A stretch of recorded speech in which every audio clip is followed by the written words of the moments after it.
দেখেন এটা কি জাতের আম? এটা হচ্ছে স্যার এটা এই স্যার লখনা, এটাকে বলা হয় লখনা। এটা লকনা। লখনা, এই যে যেগুলো একটু রং ধরলো এটা কি পাকাই না? হ্যাঁ স্যার, পাকবে আস্তে আস্তে। এগুলো লখনা। হুম। লখনা এটা কীভাবে বুঝলেন? সাইজ দেখে স্যার, সাইজ দেখে। এটার নাম লকনা। লখনা। ও, আর কি জাতের হয় এখানে? এখানে স্যার প্রথমে তো আপনার হয় মূলত গোপাল ভোগ, তারপরে খিরসাপাত, ন্যাংরা, লখনা, ফজলি। এই এই আমটা যেটা দেখছেন স্যার এই ধারে, এটা বড় বড় লম্বা লম্বা, সেটা হচ্ছে ফজলি। এই খিরসাপাতি তো আপনার ইয়া, ওই যে আপনাদের ঢাকা দেখি বলো না স্যার, যে হিমসাগর। হিমসাগর। এই যে এই আমটা, যে এই আমটা কি পাকা না? না এখনো পাকে নাই স্যার।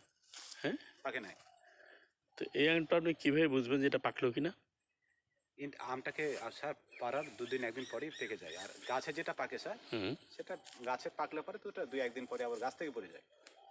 তো ওটা আমের এলাকার অঞ্চল তো লোক তো স্যার এটা বুঝতে পারে কি আমটা আর কতদিন পর পাকবে। এই আমটা স্যার আমরা দেখে বুঝতে পারছি এখনো মোটামুটি আর 10-15 দিন এই আমটা পাকার উপযোগী হতে 10-15 দিন দেরি আছে। এই আমটা তাহলে ইয়া অনেক বড় না? হ্যাঁ, মানে যাতে বোধ হয় বড়ই হয় নাকি? এই সাইজই স্যার। ও, এই সাইজে পেকে যাবে। আচ্ছা, আসেন দেখি। আর আম কোথায় দেখতেছি? এই গাছটায় তো আর ফল বোধ হয়। এটা ফল আসেনি স্যার, এবছর একটু ফল খুব কম এসেছে। হ্যাঁ, ফলটা খুব কম এসেছে। এই যে স্যার এটা ফজলি। কোনটা? এটাকে বলা হয় ফজলি। এইটা? হ্যাঁ, এটা আপনি জুম করতে পারেন। ফজলিটা তো একটু উঁচু গাছ। হ্যাঁ, এটা জুম করে নিন স্যার, তাহলে হবে। উঁচু গাছ, ফজলি গাছ খুব বড় বড় হয়, এর চেয়ে তো আরো অনেক বড় বড় গাছ, বট গাছের মতো বড় হয়। এটা ফজলি।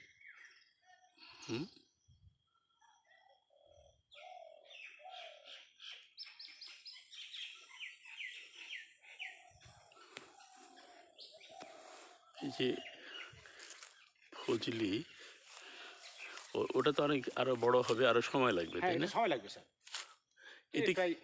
এটাকে আমরা ওই যে দেশি যেটাকে মানে ভালো জাতের ফজলি বলা হয় হ্যাঁ, ভালো সেটা? জাতের ফজলি যেটা স্যার। আরেকটা ফজলি তো হয় একটু টক টক লাগে। না, ওইটা ফজলির মতোই ওটা দেখতে, ওটা বলা হয় আসে না, ওটা টক। ফজলি কিন্তু টক না স্যার। হ্যাঁ হ্যাঁ হ্যাঁ হ্যাঁ। ফজলি টক না। আচ্ছা, এই ফজলি আমের মধ্যে সবচেয়ে একটা সুস্বাদু আম এবং সবার কাছে গ্রহণযোগ্য এবং খুব পছন্দনীয় আম। এই যে আপনার প্যাকেটটা যে দিল, এই প্যাকেটটা ইদানিং এটা প্যাকেটে কি প্রযুক্তি চায় এটা না। কি পোকার হাত থেকে রক্ষা করা? পোকার হাত থেকে রক্ষা করে, আমের কালারটা খুব সুন্দর থাকে স্যার, যে কালারটা একেবারে হলুদ হ্যাঁ কালার। হ্যাঁ হ্যাঁ। ও, মানে বাইরে যেমন আলো বাতাস পাই না, হুম। আর পোকা পোকা এইসব আমের সব পোকা মুক্তই থাকে, সমস্যা নেই। এখন আর খুব একটা পোকার জন্য অসুবিধা হবে না। ও, আমি আর দেখেন স্যার ডাঙ্গা টায়ার হয়ে আছে। হ্যাঁ, ওই যে সামনে একটা গাছ দেখেন, দেখা টায়ার হয়ে আছে। ওটা অনেক পুরনো গাছ মনে হচ্ছে, তাই না? আর এটা লখনা স্যার। এখানে তো অনেক ফল আছে। হ্যাঁ, এখানে ছিল স্যার, এইসব জায়গাতে ছিল বড় বড় গাছ। বড় বড় গাছগুলো যখন কাটা হয়ে গেছে তখন এই যে লখনা গাছগুলো লাগিয়ে দিয়েছে।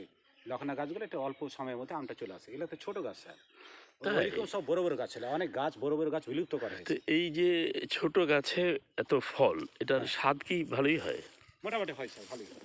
মানে এই বড় গাছ যত ছিল সব ফজলি গাছ ছিল। ওই গাছগুলো স্যার অনেক সময় একটু আপনার পোকার আক্রমণে গাছগুলো মরে যায়, অনেক পুরাতন গাছগুলো। ও, বুঝতে পারছি, মানে গাছটাই ইনফেক্টেড হয়ে যায়।